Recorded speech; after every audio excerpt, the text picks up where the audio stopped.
Desa Getih ini letaknya sekitar 6 jam dari kota, di tengah hutan dan dekat lereng gunung. Kemudian berdasarkan catatan kolonial Belanda, tempat ini pernah dianggap sebagai pusat ritual leluhur.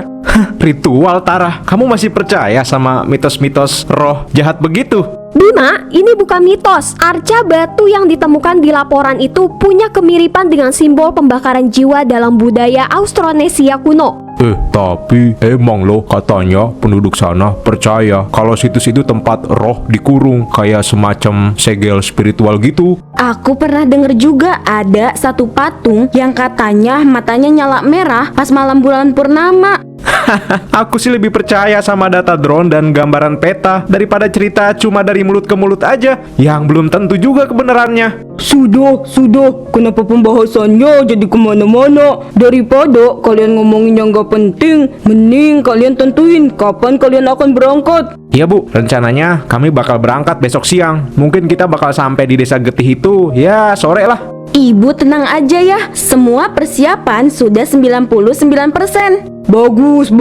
Kalau begitu, Tara, silakan lanjutkan presentasinya. Baik, Bu.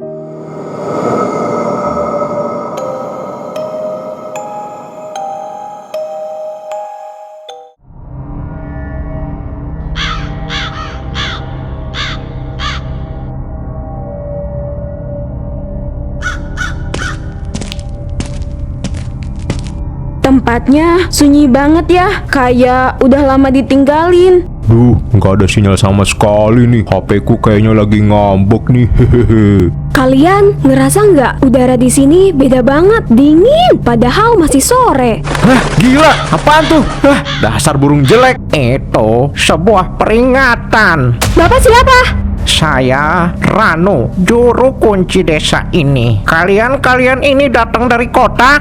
Iya Pak, kami mahasiswa arkeolog. Kami udah izin kok buat teliti situs purbakala di sini.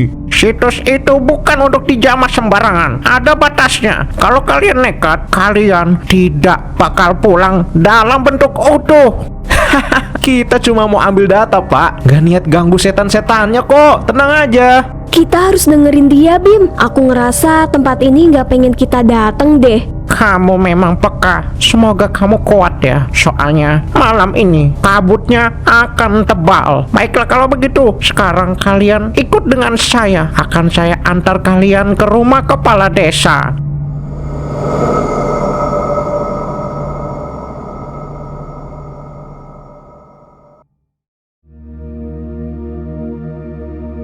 Selamat datang di desa Getih anak-anak. Silakan duduk dulu. Pasti kalian capek ya di jalan. Makasih banyak, Pak. Iya, perjalanan lumayan jauh tadi. Tempatnya adem banget Pak. Kayak jauh gitu dari dunia luar. Emang itu yang banyak dicari. Tapi malam-malam di sini tuh lebih sunyi daripada desa-desa lain. Ya sudah, kalian istirahat dulu ya malam ini. Besok baru mulai ke lokasi, nanti diantar sama Pak Ranu. Pak, gak perlu Pak, kami takut ngerepotin. Lagian kami ini kan udah pada berpengalaman. Kami pasti sudah paham medan. Jadi Bapak tenang aja deh. Baiklah, jika itu kemauan kalian. Tapi saya tidak tanggung jawab ya kalau terjadi sesuatu sama kalian.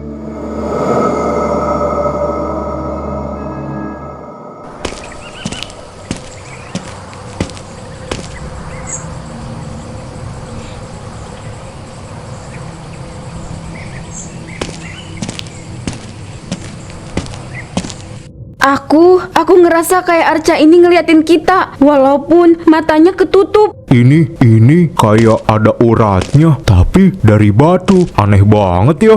Dito, jangan disentuh. Ini bisa aja semacam segel. Wah, keren nih. Ini bisa buat video dokumenter kita. Rekam Dingin banget anginnya. Dari mana sih? Ada yang bangun. Aku ngerasa sesuatu. Ih, ada yang bangun. Guys, barusan ada bayangan gede banget lewat di belakang patung. Wah, bakal seru nih. Kita udah ngebangunin dia. Ayo, cepat kita harus pergi dari sini.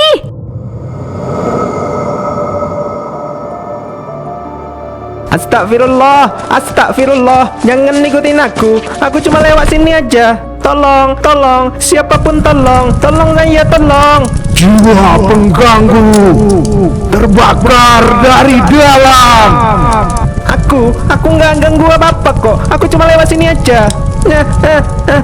Tidak.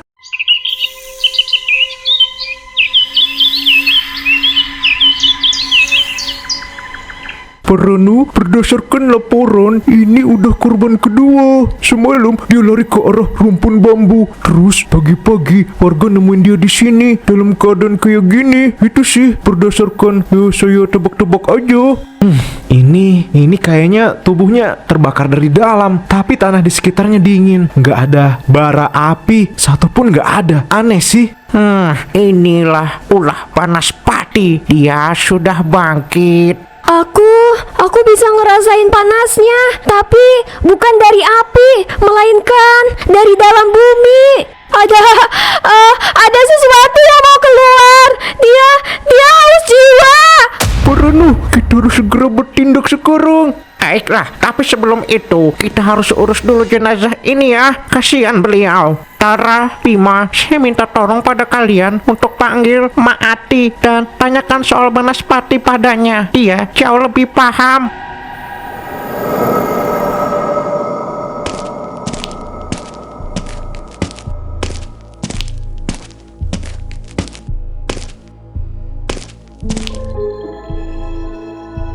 Maati, kami disuruh Pak Kades, Mak. Kami mau tanya soal Banaspati. Kalian telat, darah sudah jatuh, api sudah hidup kembali. Tempat ini kok ngeri banget ya.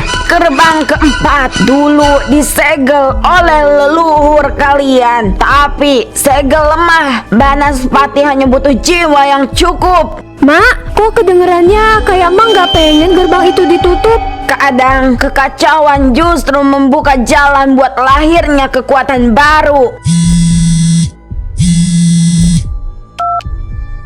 Halo, Intan, ada apa? Dito, Bim, Dito menghilang. Cepat kamu cari dia, Bim. Hah, hilang? Oke, kamu jangan panik ya. Aku sama Tara bakal cari Dito. Tara, ayo, kita harus segera pergi. Kita cari si Dito. Iya, ayo.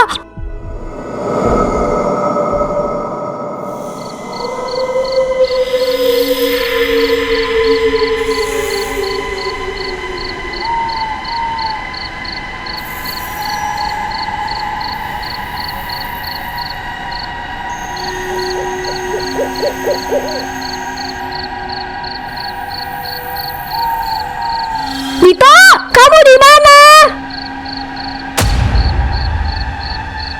Nah, itu dia Dito. Dito. Ku bilang jangan jalan sendiri, Dito. Kamu malah kesini ngapain sih? Dito, jawab dong. Mereka bisikin aku. Mereka minta jiwaku.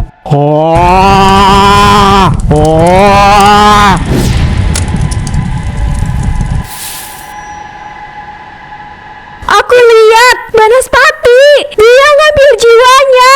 Kita harus akhiri ini sebelum kita semua menyusul.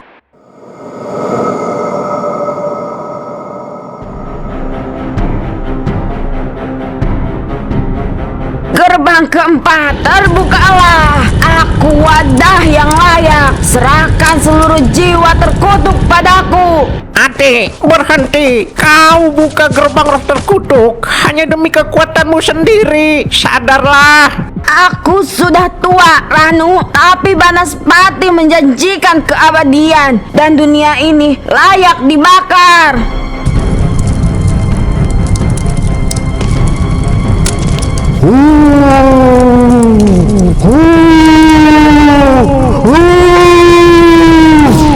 Aku harus segera menghentikan ini semua. Sakit. Ada apa ini? Tara, Banaspati sudah bangkit sempurna, Tara. Segelnya cuma bisa ditutup sama jiwa yang murni. Cuma kamu yang bisa, Tara. Kalau harus ada yang diserahkan, biar aku yang jadi tumbalnya. Tara, jangan. Kita cari cara lain.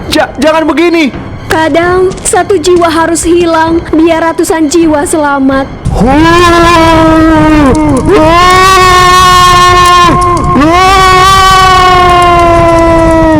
Jiwamu akan kupadankan dan dan kamu akan jadi wadahku. Aku gak akan jadi wadahmu, Banaspati. Aku bukan boneka. Tanpaku, dunia ini akan hancur. Terimalah, kamu akan abadi. Aku lebih pilih hancur daripada kehilangan jiwaku. Cucuku, ini bukan akhir, tapi awal pengorbanan. Tidak, tubuh ini bukan untukmu. Aku memilih cahaya meski harus hilang. Dunia, jangan biarkan pengorbananku sia-sia.